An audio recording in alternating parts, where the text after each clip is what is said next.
Last week, we went back to basics by designing a no-frills Raspberry Pi case, and I showed you guys how to do your own. Today, we're going back in time to the beginning of the home video game market, and we're going to design a case that's an homage to one of the most popular video game consoles of all time, the Atari 2600, or the Atari VCS as it was originally known. So let's jump right to the design.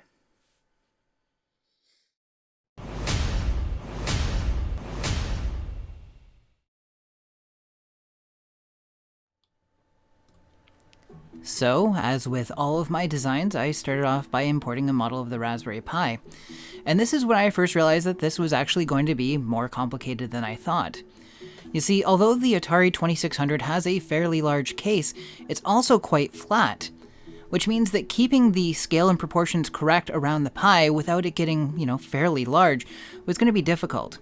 So ultimately what I came up with was something that is actually taller than the model would have been in the first place, but I think still manages to maintain the look. It's not overly obvious that it's thicker than it needs to be. So this is split up into several parts. There is a top section here that has our bank of switches. There's our cartridge. There's the actual top of the case, which uses the case design to allow for ventilation for the fan. And then there's the base. So when we print this, we're going to, of course, need some supports along here. And the idea is that this will print flat with the grill facing down, and this will print flat without supports with the flat section on the bed. So let's send this model over to the printer and see how it comes together.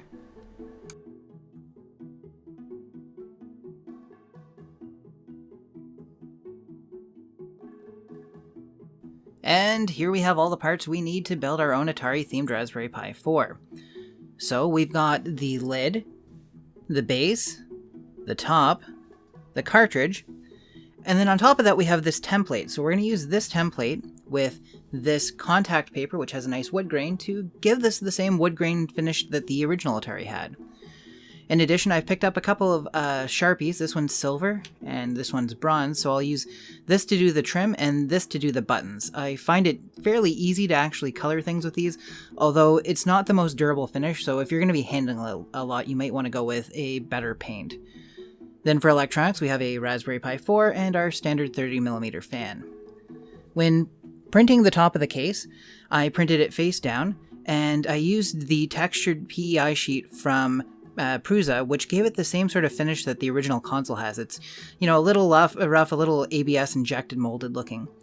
This is printed in IC3D black PETG.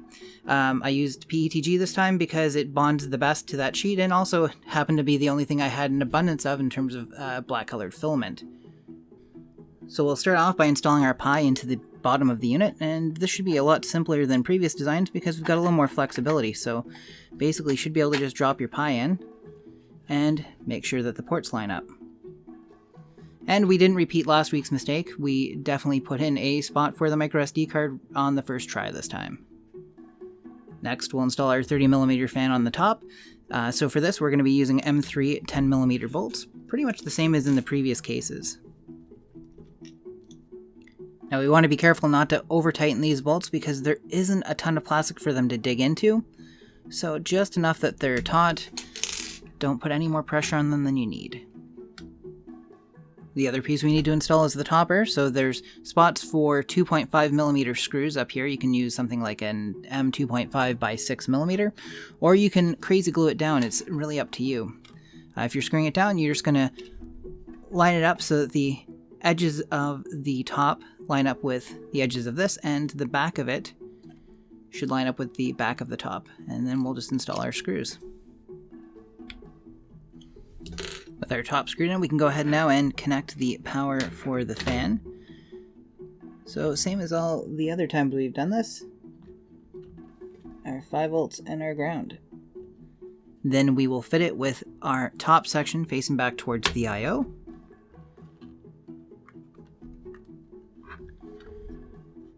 And then we will flip it over and install our M2.5 by 10mm screws into the bottom.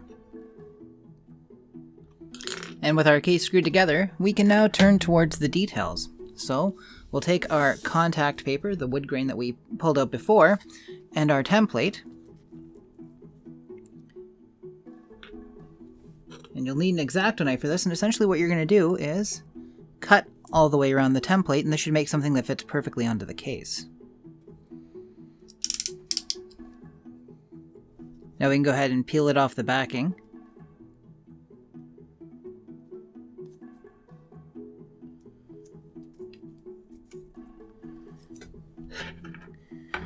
And apply it to the front of our case.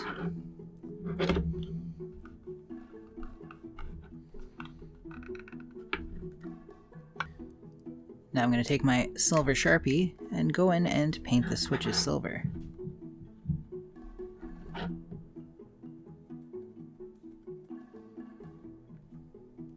And now I will do around the outer trim.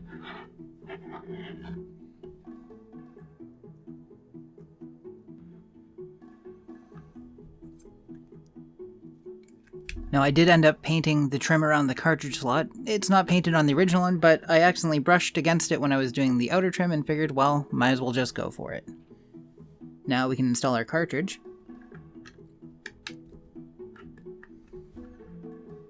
Finally, if you want a little extra detail, well, I went ahead and included a printable badge. So these are printed in black PETG for the first 2 layers, and then the final 3 layers are printed in white PETG.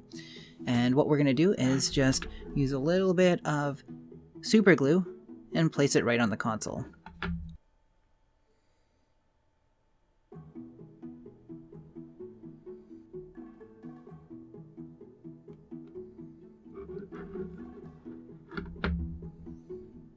And our assembly work is complete.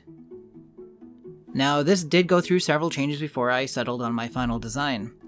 The first design had the lid and the top section combined as one piece, but it meant that the actual holes for the screws to secure everything together had to be super shallow.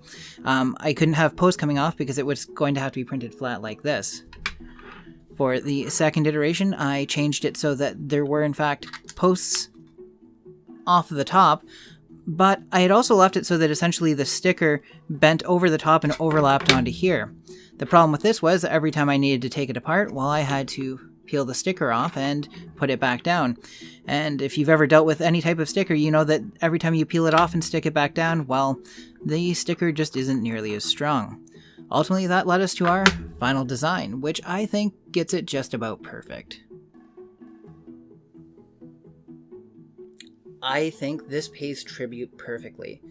I'm really happy that I stuck with the wood grain on the front. It's just a simple detail that makes it look even more realistic. The Atari logo on the front turned out really nice, and the removable cartridge I think is going to be a great feature because you can design a cartridge that looks like whichever game you want. Now, there were some caveats along the way. This case has room for either a fan or a heatsink, but not both.